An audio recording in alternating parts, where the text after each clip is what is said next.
حضرات گرامی، نیا ہے زمانہ، نئی روشنی ہے۔ حالات، احوال اور ظروف اور وقت کے تقاضے کے حساب سے مسائل نت نئے پیدا ہوتے ہیں، اور ان نت نئے احکام اور مسائل کی تلاش اور ان احکام کی جستجو بھی ہمیں ضروری معلوم ہوتی ہے۔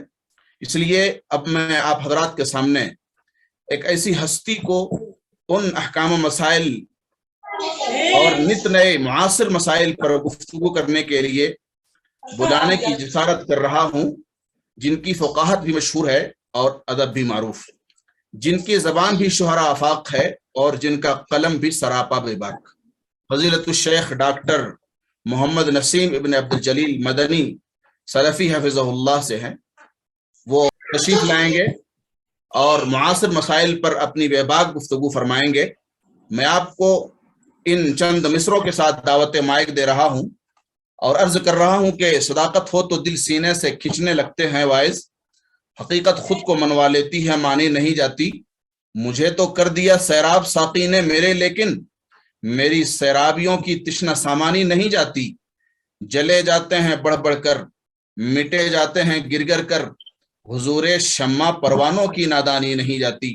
میں فضیلت الشیخ ڈاکٹر نسیم ابن عبد الجلیل سلفی مدنی، استاذ فقہ جامعہ محمدیہ منصورہ مالے گاؤں سے ملتمس ہوں کہ آپ تشریف لائیں اور معاصر مسائل زکوٰۃ کے، نوازل زکوٰۃ کے عنوان پر اپنا بے باک خطاب پیش فرمائیں۔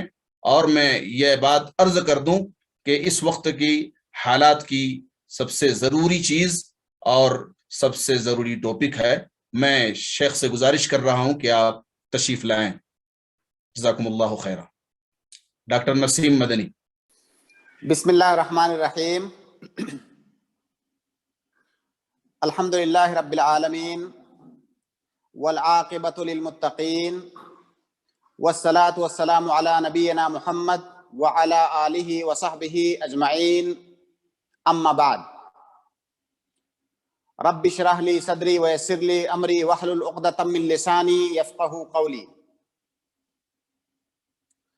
محترم حاضرین کرام، معزز مشاہدین و مستمعین،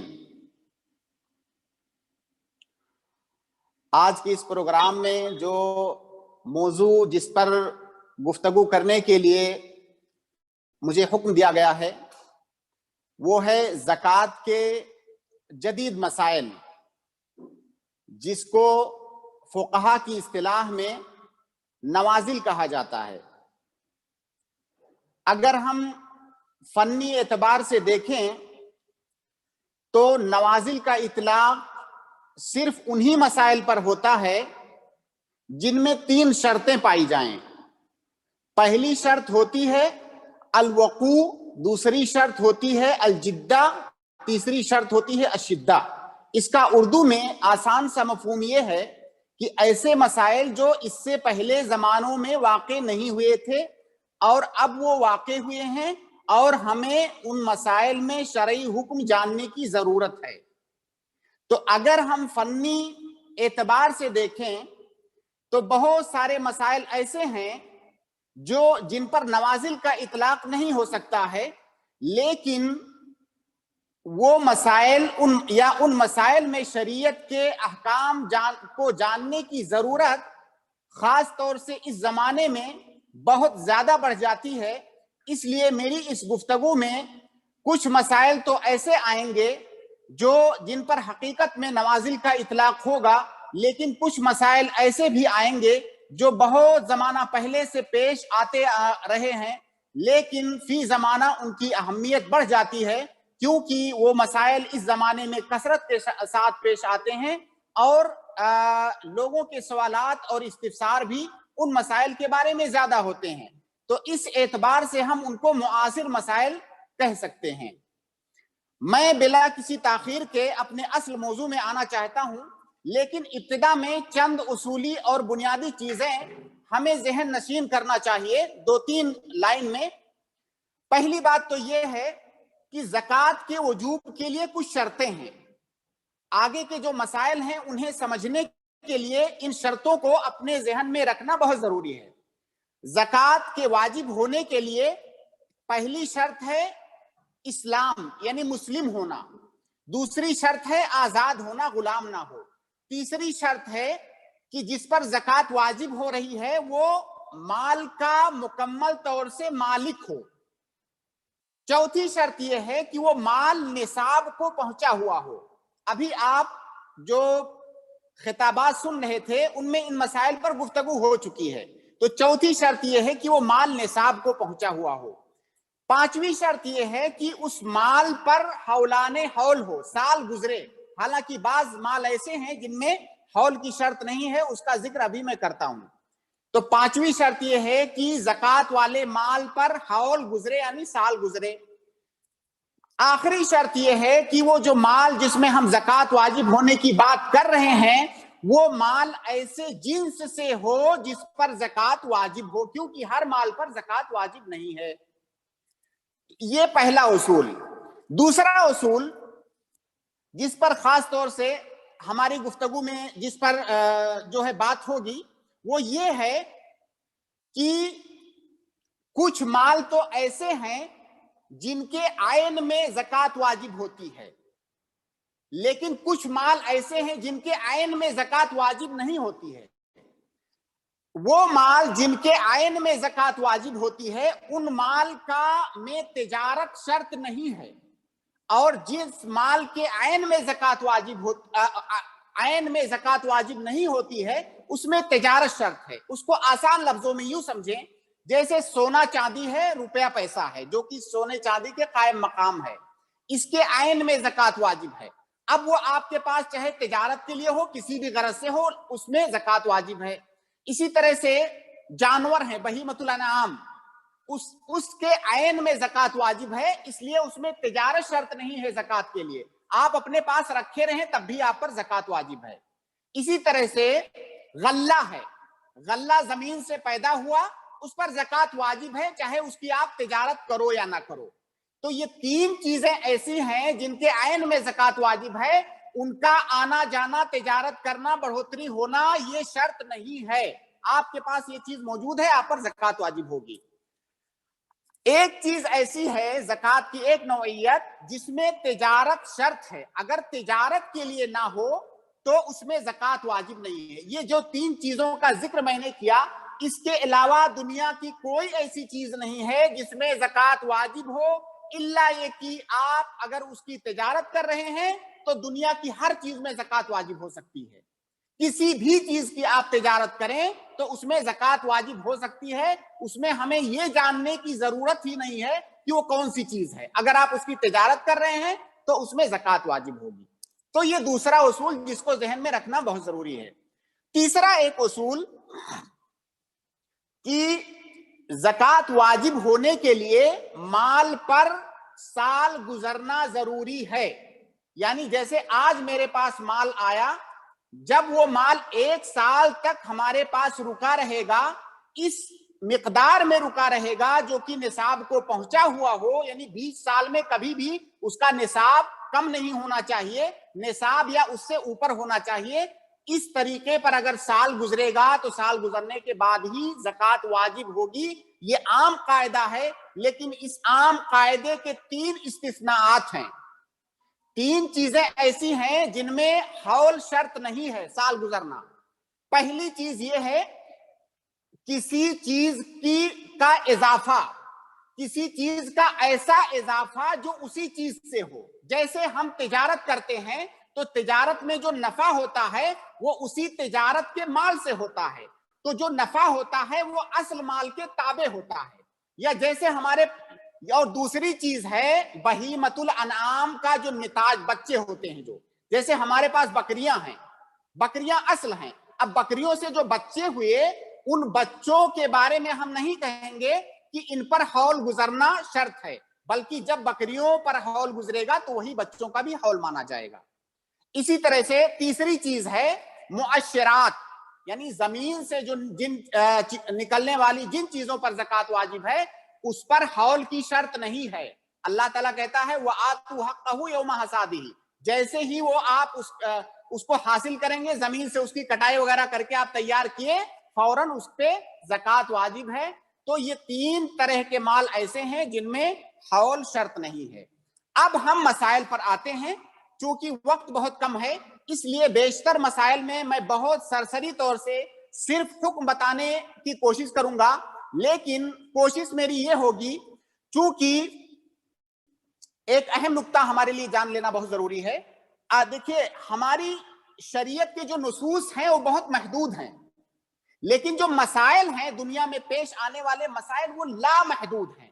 لیکن ہماری شریعت کے انہی محدود نصوص کے اندر شریعت نے ہم کو ایسے اصول بتائے ہیں کہ اگر وہ اصول ہمیں یاد ہو اور ان کو تطبیق دینا ہمیں آتا ہو تو کوئی بھی مسئلہ روزے قیامت تک جتنے بھی مسائل پیش آئیں گے انہی اصول کی روشنی میں ہم ان نئے مسائل میں اپنا حل تلاش کر لیں گے.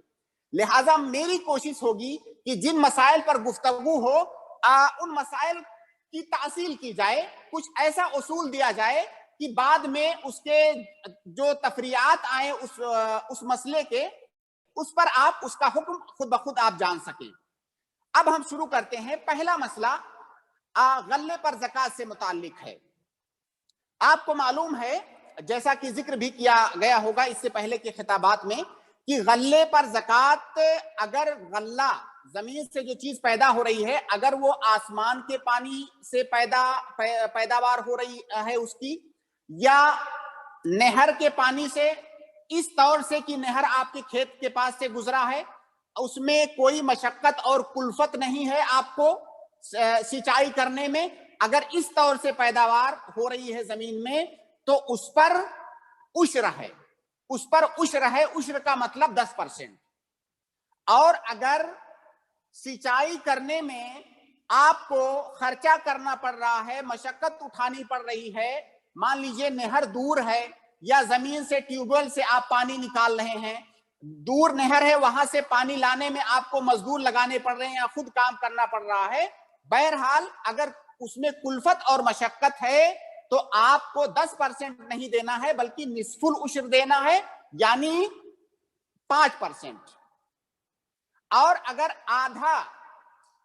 آدھی سینچائی قدرتی پانی سے ہو رہی ہے اور آدھی سینچائی میں آپ خرچہ برداشت کر رہے ہیں تو اس میں 3/4 العشر یعنی 7.5% آپ کو دینا ہے. اب یہاں پہ ایک بہت اہم سوال ہے کہ موجودہ زمانے میں کھیت میں عام طور سے بہت سارے لوگ بیج بھی خرید کر ڈالتے ہیں, اسی طرح سے جوتائی کروانے کے لیے بھی اچھی خاصی رقم خرچ کرتے ہیں, پھر اس میں کھاد ڈالتے ہیں مہنگے قسم کا, پھر اس میں دوائیاں ڈالتے ہیں, کیٹ ناشک دوائیاں, کھیت کو میں بہت سارے گھاس پھوس اگ جاتے ہیں, ان کو نکلوانے میں مزدوری خرچ ہوتی ہے. تو کیا ان سب چیزوں کی وجہ سے زکوٰۃ کی مقدار کم ہو جائے گی؟ جیسے پانی کی وجہ سے, پانی دور سے لانے کی وجہ سے یا پانی کا خرچہ برداشت کرنے کی وجہ سے زکوٰۃ کی مقدار کم ہو گئی تھی, 10 کے بجائے 5% ہو گئی تھی, تو کیا ان سارے خرچوں کی وجہ سے 10 کے بجائے ہم 5% دیں گے اور ان خرچوں کو ہم پانی والے خرچے پر قیاس کریں گے؟ تو اس میں صحیح بات یہ ہے کہ جس چیز کی تاثیر یہاں پر ہے اس کو اللہ رب العالمین نے اس کا حکم بیان فرما دیا ہے. اللہ کے نبی صلی اللہ علیہ وسلم نے صاف طور سے فرما دیا کہ فیما سقط السماء والعیون او کان اثریا العشر وما سقی بالنضح نصف العشر. جس چیز کو استثناء کرنا تھا یا جس کا اثر زکوٰۃ کی مقدار کے کم ہونے پر پڑنے والا تھا اسے بیان کر دیا گیا. اب اس کے علاوہ جو بھی آپ اس پر خرچ کریں وہ ایک طبیعی اور عادی چیز ہے, اس کی وجہ سے زکوٰۃ کی مقدار پر کوئی فرق نہیں پڑے گا. صرف پانی پر آپ کا اگر خرچ ہو رہا ہے تو صرف اس کی وجہ سے زکوٰۃ کی مقدار کم ہوگی, کسی اور خرچے کی وجہ سے زکوٰۃ کی مقدار کم نہیں ہوگی.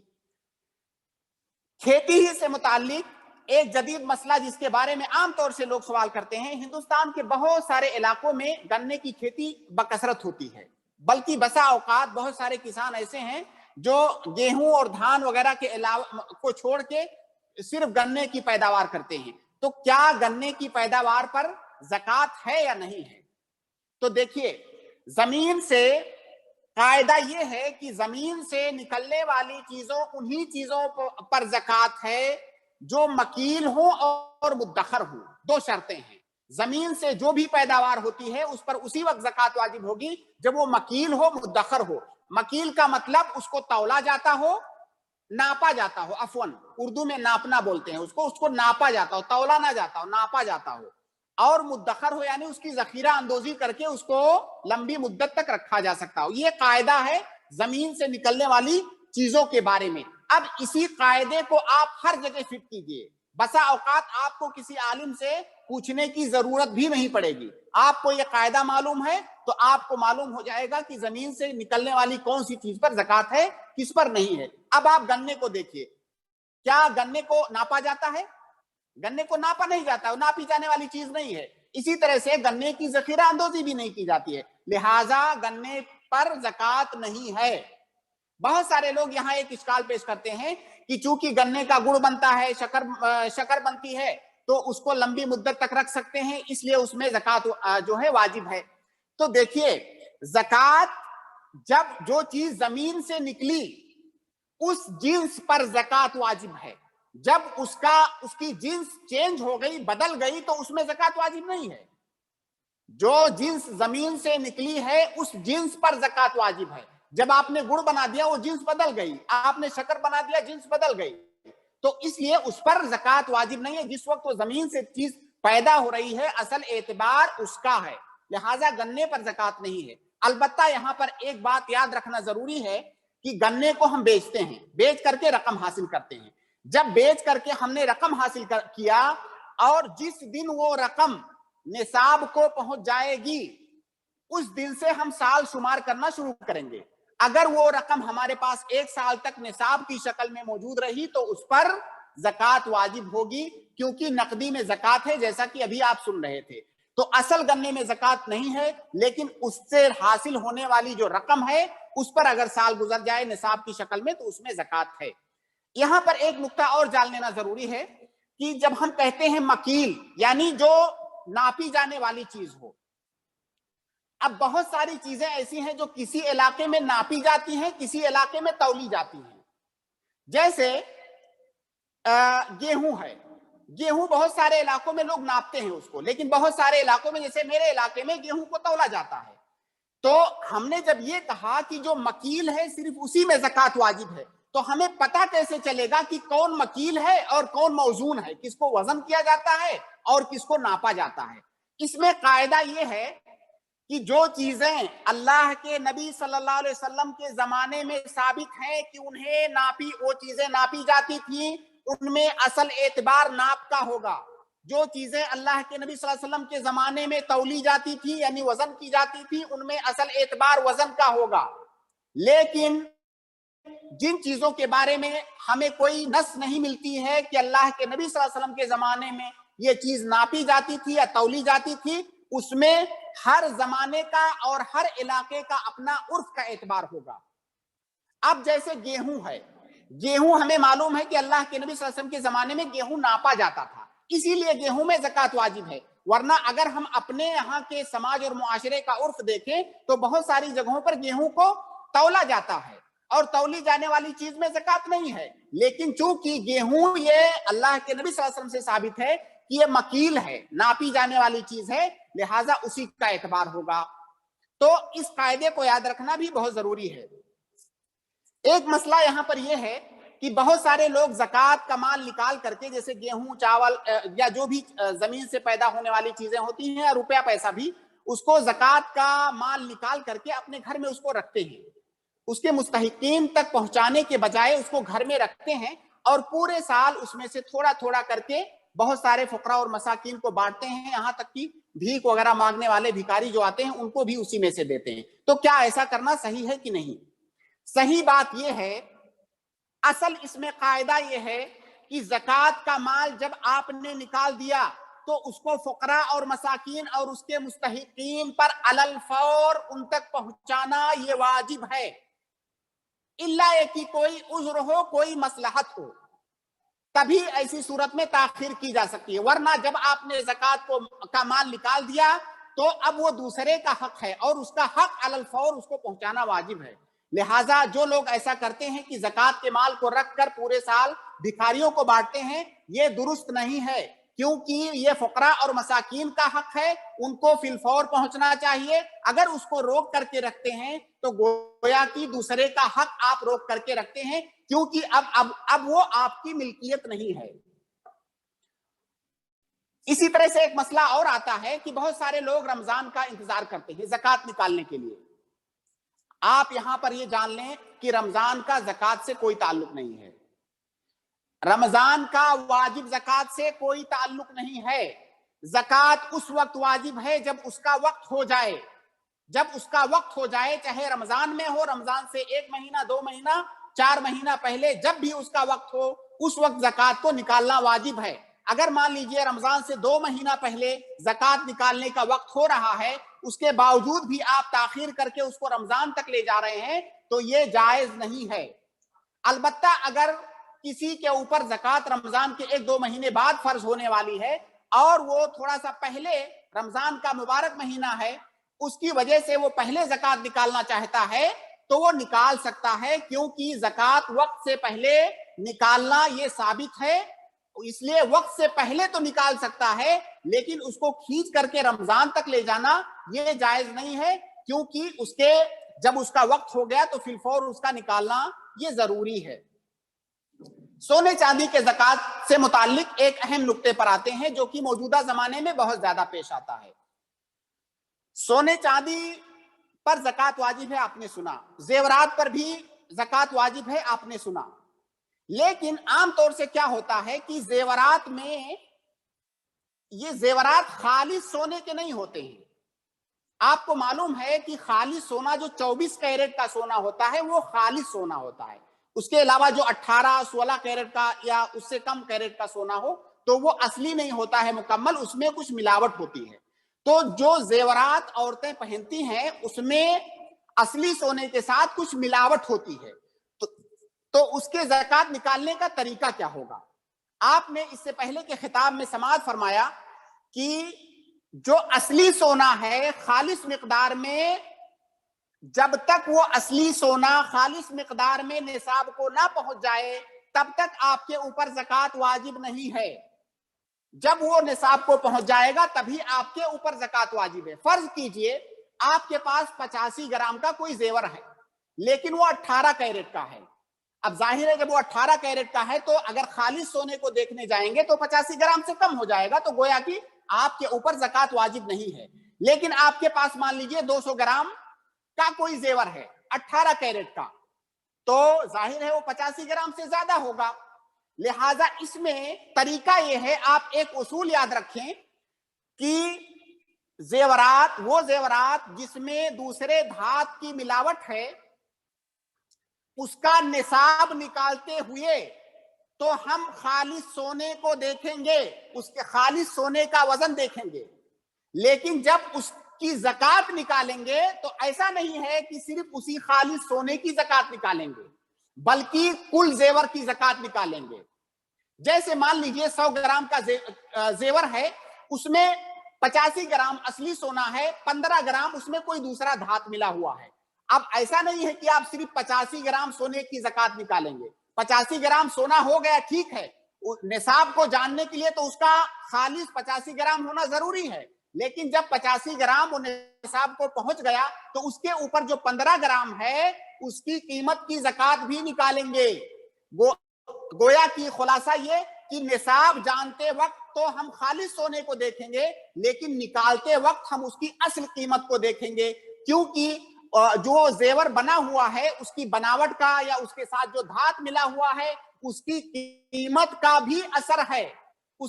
اس بناوٹ کی وجہ سے، اس دھات کی وجہ سے، اس ڈیزائن کی وجہ سے اس سونے کی قیمت بڑھ گئی ہے، لہٰذا اس قیمت کا بھی اعتبار ہوگا. لہٰذا کسی کے ذہن میں یہ اشکال نہیں رہنا چاہیے کہ میرے پاس 100 گرام کا جو زیور ہے اس میں 85 گرام صرف اصلی ہے لہٰذا صرف 85 گرام کی زکوٰۃ ہم نکالیں گے، بلکہ پورے نکالتے وقت پورے زیور کی قیمت دیکھیں گے، صرف نصاب دیکھتے وقت خالص سونا دیکھیں گے. اور اسی پر آپ دوسرے سارے مسائل کو قیاس کر لیں. ایک مسئلہ بہت سارے لوگ جس کے بارے میں سوال کرتے ہیں، وائٹ گولڈ. وائٹ گولڈ ایک ہوتا ہے، تو دیکھیے گولڈ کوئی وائٹ نہیں ہوتا ہے. جس کو وائٹ گولڈ کہتے ہیں وہ اصلاً گولڈ نہیں ہوتا ہے، وہ کوئی دوسرا دھات ہوتا ہے، اس کا نام ابھی مجھے نہیں یاد آ رہا ہے. وہ کوئی دوسرا جو ہے دھات ہے جس کو وائٹ گولڈ کا نام لوگ دیتے ہیں. اگر وہ سونا نہیں ہے اور اس کو صرف وائٹ گولڈ کا نام دیتے ہیں تو اس میں زکوٰۃ واجب نہیں ہے، کیونکہ شریعت میں ایک قاعدہ ہے کہ اصل اعتبار حقائق اور معانی کا ہے، اسم کا اور نام کا اور الفاظ کا اعتبار نہیں ہوتا ہے، اشیاء کے حقائق کا اعتبار ہوتا ہے. اگر ہم سود کو انٹریسٹ کہہ دیں تو وہ حلال نہیں ہو جائے گا، سود سود ہی رہے گا. تو اگر کسی دوسرے دھات کو ہم سونا کہہ دیں تو اس سے وہ سونے کا حکم میں نہیں آ جائے گا. لہٰذا جس کو وائٹ گولڈ کہتے ہیں اس میں زکوٰۃ واجب نہیں ہے، کیونکہ وہ سونا نہیں ہے. البتہ اگر اصلی سونے پر سفید قسم کا کوئی پالش وغیرہ لگا دیا جائے تو وہ سونا ہی رہے گا، وہ پالش لگانے کی وجہ سے اس کا حکم نہیں بدلے گا، اس میں زکوٰۃ واجب ہوگی. ایک اور مسئلہ جس کے بارے میں بارہا سوال کیا جاتا ہے کہ جیسے کسی کی بیوی کے پاس زیورات ہیں. اب بیوی کا نان و نفقہ تو چونکہ شوہر کے اوپر واجب ہے. بہت سارے لوگوں کو اشکال ہوتا ہے کہ جب بیوی کا نان و نفقہ شوہر کے اوپر واجب ہے تو اس کے زیورات میں زکوٰۃ نکالنا بھی شوہر کے اوپر واجب ہوگا. نہیں، شوہر کے اوپر جو نان و نفقہ واجب ہے اس کی جو بنیادی نان و نفقہ ہے وہ واجب ہے، اور زیور یہ اس کی بنیادی ضرورت نہیں ہے. زیور یہ اس کی اپنی ملکیت ہے، اور کسی بھی مال میں زکوٰۃ اس شخص پر واجب ہوگا جس کی وہ ملکیت ہے، کیونکہ زکوٰۃ یہ مال میں واجب ہوتا ہے، مال تو بیوی کا ہے. لہٰذا اگر کسی کی بیوی کے پاس یا کسی بھی ماں کے پاس، بہن کے پاس، کسی کے پاس زیورات ہیں تو اصل شریعت کا حکم یہی ہے کہ اسی میں زکوٰۃ واجب ہے. اب اگر کوئی اپنی بیوی پر احسان کر رہا ہے اور اس کی طرف سے زکوٰۃ نکال دے رہا ہے تو اس میں کوئی حرج کی بات نہیں ہے، کیونکہ یہ مالی عبادت ہے، اور مالی عبادت کے بارے میں قاعدہ ہے کہ مالی عبادت کے باب میں نیابت جائز ہے، لیکن اس کے اوپر واجب نہیں ہے.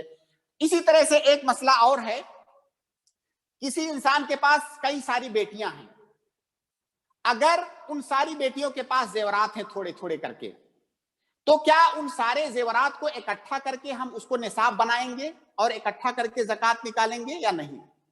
اگر وہ زیورات آپ نے اپنی بیوی کو، بیٹیوں کو، یا جو بھی خواتین ہیں گھر کی، آپ نے ان کو اگر ہدیہ کر دیا ہے اور ان کی ملکیت میں دے دیا ہے، اب وہ ان کا ہے، تو سب کو اکٹھا نہیں کریں گے، بلکہ ہر عورت کا جو زیور ہے اس کی اپنی ملکیت ہوگی اور اس کا اپنا نصاب شمار کیا جائے گا، سب کو اکٹھا نہیں کیا جائے گا. لیکن اگر آپ نے عاریتن دیا ہے کہ یہ لو پہن لو، بعد میں لے لوں گا، تو گویا کہ وہ آپ ہی کا مال ہے اور سب کو ملا کر کے اس کے نصاب کی تکمیل کی جائے گی اور ایک ساتھ سب کی زکوٰۃ نکالی جائے گی. اب نقدی یا روپے، پیسے یا دنیا کے اندر جو کرنسی چل رہی ہے اس پر آتے ہیں. آپ نے اس سے پہلے سماعت فرمایا کہ اصل زکوٰۃ یہ سونے چاندی میں واجب ہے، اصل زکوٰۃ سونے چاندی میں واجب ہے.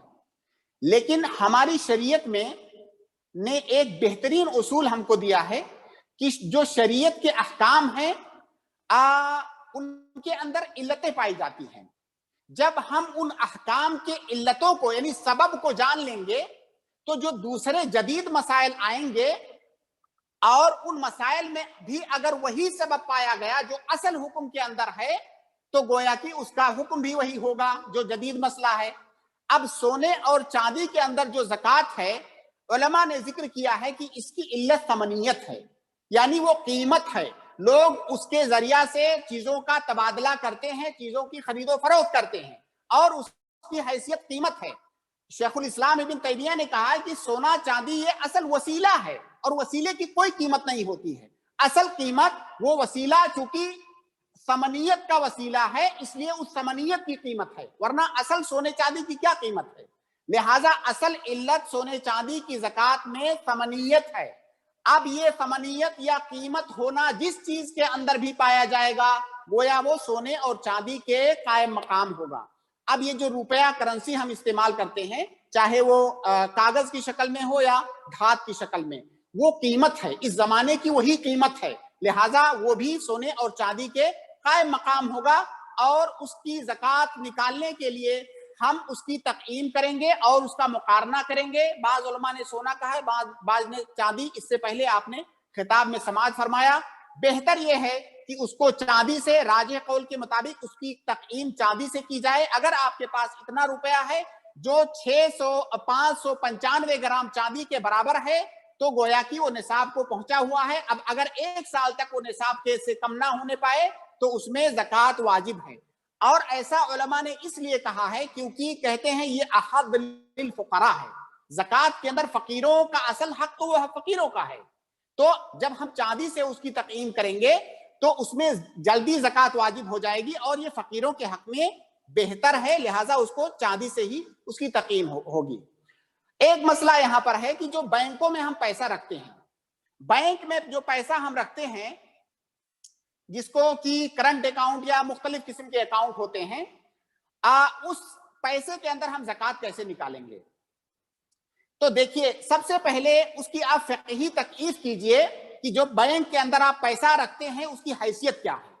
صحیح قول کے مطابق جب جو پیسہ ہم بینک میں رکھتے ہیں اس کی حیثیت قرض کی ہے, کیونکہ جب ہم بینک کو پیسہ دیتے ہیں تو بینک اپنے اعتبار سے اس میں تصرف کرتا ہے. بہت سارے لوگ اس کو عربی زبان میں اس کو ودیعہ بولتے ہیں, حالانکہ میں نے جیسا کہ عرض کیا کہ الفاظ کا اعتبار نہیں ہے ہماری شریعت میں, ہماری شریعت میں معانی کا اعتبار ہے. جبکہ ودیعہ یعنی امانت جس کو کہتے ہیں, امانت میں جو مودع لہو ہے وہ تصرف نہیں کر سکتا ہے, جبکہ یہاں پہ بینک تصرف کر رہا ہے, گویا کہ وہ امانت نہیں ہے. تو اصلاً وہ قرض ہے, آپ نے اس کو قرض دیا ہوا ہے, اور آپ کو بتایا گیا اس سے پہلے کے خطاب میں کہ اگر جس کو آپ نے قرض دیا ہے اگر وہ موسر ہے, یعنی جب آپ اس سے قرض طلب کرنا چاہیں وہ آپ کو واپس کر سکتا ہے, ایسی صورت میں آپ کی ملکیت اس پر مکمل مانی جائے گی. اور جب آپ کی ملکیت اس پر مکمل ہے تو جب جب اس پر سال گزرے گا اس پیسے پر جو بینک میں آپ نے رکھا ہوا ہے آپ کو زکوٰۃ نکالتے رہنا ہوگا, گویا کہ وہ مکمل طور سے آپ کی ملکیت میں ہے. تنخواہوں کے متعلق زکوٰۃ کے سلسلے میں کچھ گفتگو آئی, یہاں پر میں تھوڑا سا یہ عرض کر دینا چاہتا ہوں. بہت سارے لوگ, بلکہ بیشتر لوگ جو ہے تنخواہ دار ہوتے ہیں, کہیں نوکری کرتے ہیں, تنخواہ پاتے ہیں. ہماری شریعت میں جو زکوٰۃ واجب ہے وہ آمدنی پر واجب نہیں ہے. ہماری شریعت میں زکوٰۃ سیونگ پر ہے. اگر آپ کے پاس سیونگ نہیں ہے تو زکوٰۃ نہیں, جبکہ جو دنیاوی ٹیکس ہیں وہ انکم پر ہوتے ہیں, لیکن ہماری شریعت میں جو زکوٰۃ واجب ہے وہ انکم پر نہیں ہے بلکہ سیونگ پر ہے. اگر آپ تنخواہ پاتے ہیں اور تنخواہ خرچ ہو جا رہا ہے, ہر مہینے خرچ ہو جا رہا ہے, یا صرف اتنا بہت معمولی بچ رہا ہے جو نصاب کو نہیں پہنچ رہا ہے, تو آپ پر کوئی زکوٰۃ واجب نہیں. لیکن بہت سارے لوگ ایسا کرتے ہیں کہ ہر تنخواہ سے تھوڑی تھوڑی سیونگ کرتے رہتے ہیں, تھوڑی تھوڑی وہ سیونگ کرتے رہتے ہیں, اور یہاں تک کہ ایک ٹائم ایسا آتا ہے کہ وہ رقم اتنی ہو جاتی ہے کہ اب وہ نصاب کو وہ رقم پہنچ گئی ہے. تو جب تک وہ رقم نصاب کو نہیں پہنچی ہوئی تھی تب تک تو اس زکوٰۃ کا کوئی ٹینشن نہیں ہے, آپ کو کوئی زکوٰۃ نہیں نکالنی ہے. لیکن جس دن تھوڑی تھوڑی سیونگ کرتے کرتے جس دن وہ رقم اتنی ہو گئی آپ کے پاس کہ اب وہ نصاب کو پہنچ گئی, تو اب آج سے گویا کہ آپ اس کا سال شمار کرنا شروع کر دیں گے. مان لیجئے 1 جنوری کو آپ کے پاس سیونگ اتنی ہو گئی کہ اب وہ نصاب کو پہنچ رہی ہے, آپ آج سے آپ سال شمار کرنا شروع کر دیں گے. اب اگر پورے مکمل 1 سال تک وہ رقم نصاب سے نیچے نہیں آ رہی ہے, بڑھ ہی رہی ہے یا اسی پر رکی ہوئی ہے, تو جب سال اس پر مکمل ہو جائے گا تو آپ کو اس میں زکوٰۃ نکالنا ہے. لیکن زکوٰۃ نکالنے کا طریقہ کیا ہوگا؟ یہاں 2 طریقے آپ کے پاس ہیں. میں نے شروع میں جو قاعدہ بتایا تھا اس پر آپ غور کیجئے. اگر کوئی مال آپ کے پاس پہلے سے ہے, پھر بعد میں دوسرا مال آ رہا ہے, لیکن اس پہلے مال سے اس کا کوئی تعلق نہیں ہے, یعنی اس کا نما اور اس کا اضافہ نہیں ہے, تو دونوں کا حول یا دونوں حولان حول الگ الگ ہوگا. ظاہر ہے ایک تنخواہ آپ نے جنوری سے بچائی تھی, دوسری تنخواہ فروری سے, تیسری تنخواہ جو ہے مارچ سے, اس طرح الگ الگ مہینوں سے آپ نے تنخواہیں بچائی ہیں جو کہ الگ الگ مال ہیں, ایک دوسرے کا نما اور اس کی زیادتی, اس کا اضافہ نہیں ہے.